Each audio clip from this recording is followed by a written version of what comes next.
பகவத்கீதை 12ஆம் அத்தியாயம் பக்தி யோகம் பதம் 15.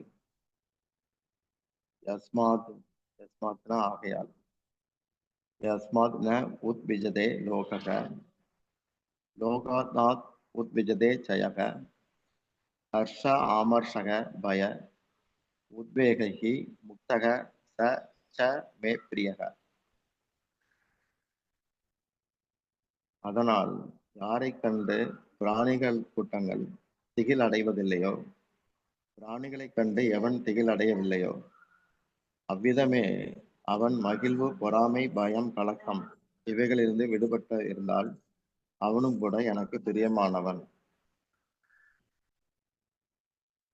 விளக்கம். பக்தர்களுடைய வரலாற்றை பார்க்கிற போது பக்தர்களை கண்டு பொறாமப்படுறவங்களும் இருக்கிறத பார்க்கலாம். பக்தனுடைய செயல்கள் வாசுதேவ சர்வம், எல்லா பிராணிகளின் நன்மைக்காக இருக்கும். மறந்தும் யாருக்கும் துன்பம் தராதவர்கள் பக்தர்கள். இதுவே சாஸ்திரங்களில் மிருக மீன சஜ்ஜனனாம் திருணஜல சந்தோஷ விகித விருத்தினாம் ஒரு ஸ்லோகம் அப்படி இருக்கு, நீதி சதகத்துல வருது. மான்கள் மீன்கள் மகான்கள் மக்களிடமிருந்து ஒதுங்கி புல்லையும் நீரையும் கொண்டு திருப்திப்பட்டு வருகிறார்கள். ஆனால் வேடனுக்கும் மீனவனுக்கும் தீயோருக்கும் காரணம் இல்லாமல் இந்த சாதுக்களிடம் விரோதம் உண்டு. அதாவது மான்கள் மீன்கள் மகான்கள் இவர்கள் மக்களிடம் ஒதுங்கி வனங்களில் புல்லையும் நீரையும் ஏற்று திருப்திப்படுகிறார்கள். இதே ஜீவர்களிடம் மீனவனுக்கும் தீயோருக்கும் வேடனுக்கும் காரணம் இல்லாமல் விரோதம் உள்ளது. உண்மையில் பக்தர்களால் யாருக்கும் நன்மைதான், தீமை கிடையாது. அவர்களை வெறுப்போரும் பிற்காலத்தில் பக்தர்களின் தன்மையால் மாறிவிடுவார்கள். இங்கு பகவான் முதலில் பக்தனால் எந்த பிராணிக்கும் தீங்கு இல்லை என்றார். பிறகு பக்தன் தானும் பிறரால் துன்புறுத்தப்படுவதில்லை என்கிறார். இதற்கு இரு காரணங்கள் உண்டு. ஒன்று, எது நடந்தாலும் அது பகவானுடைய விருப்பம் எனும் மனப்பாங்கு, இதனால் சகிப்பு இருக்கிறது. 2, பக்தன் எல்லா விருப்பங்களும் நிறைவேறிய பின் பக்தன் எல்லா விருப்பங்களும் பூர்த்தியானவனாக இருக்கிறான், பூர்ண காமனாக இருக்கிறான். ஆசை நிறைவேறாத போது கோபம் வரும். பக்தனோ தன்னறிவுடன் திருப்தனாக இருப்பதால் பிறரால் துன்பப்படுவதில்லை. இங்கு மகிழ்வு, பொறாமை, பயம், கலக்கம் இவைகளை விட்டவன் என சொல்கிறார். பக்தர்கள் மகிழ்ச்சியற்றவர்கள் என கிருஷ்ணர் சொல்லவில்லை. உலகிலான போக்குவரத்துகளில், அதாவது இருப்பு இழப்பு இவைகளில் அவன் மகிழ்வோ வருத்தமோ இல்லை. பிறரது வளர்ச்சியை பொறுக்க இயலாமை பொறாமை எனப்படும்.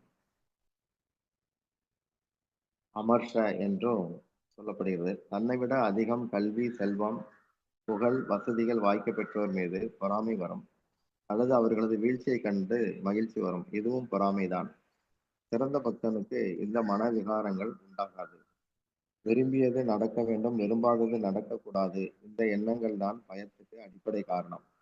பயத்துக்கு புறக்காரணம் பிற உயிர்களால் இன்னல் வருமோ என்று ஒரு காரணம். அடுத்தது சாஸ்திர விரோதமான நடத்தியால் குற்ற உணர்வுடன் இருப்பது, இது 2வது. பகவான் இதனால் அபயச்சரண் எனப்படுகிறார். பயத்தை போக்கும் பாதங்களை உடையவர். அபயகஸ்தன், பயத்தை போக்கும் கரங்களை உடையவர். இங்கு உத்வேகம், அதாவது உத்விஜதே எனும் சொல் 3 முறை வருகிறது. அதன் பொருள் தவிப்பு என்பதாகும். முதலில் சொல்லும்போது பக்தனின் செயலால் யாருக்கும் எந்த தவிப்பும் இல்லை என்பதால். அடுத்த சொல்லுக்கு எவராலும் பக்தனுக்கும் தவிப்பு வராது என்பது. 3வது, இத்தகைய தவிப்புகளிலிருந்து அவன் விடுபட்டு இருக்கிறான் என பொருள். தன்னிடம் ஒரு தகுதியோ அல்லது நற்குணமோ இருந்தால் அதை கொண்டு ஒருவன் செருக்கு அடையக்கூடாது. அப்படி செருக்கு வந்தால் அது துர்குணமாகும்.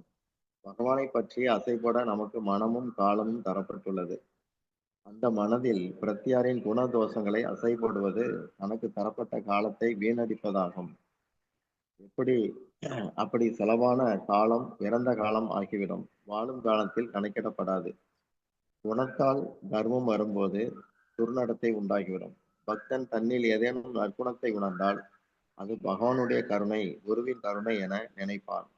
பக்தனுக்கு பகவான் இனியவன், பகவானுக்கும் பக்தன் இனியவன். எனவே அவர் மனத்துக்கு இனியான் எனப்படுகிறார்.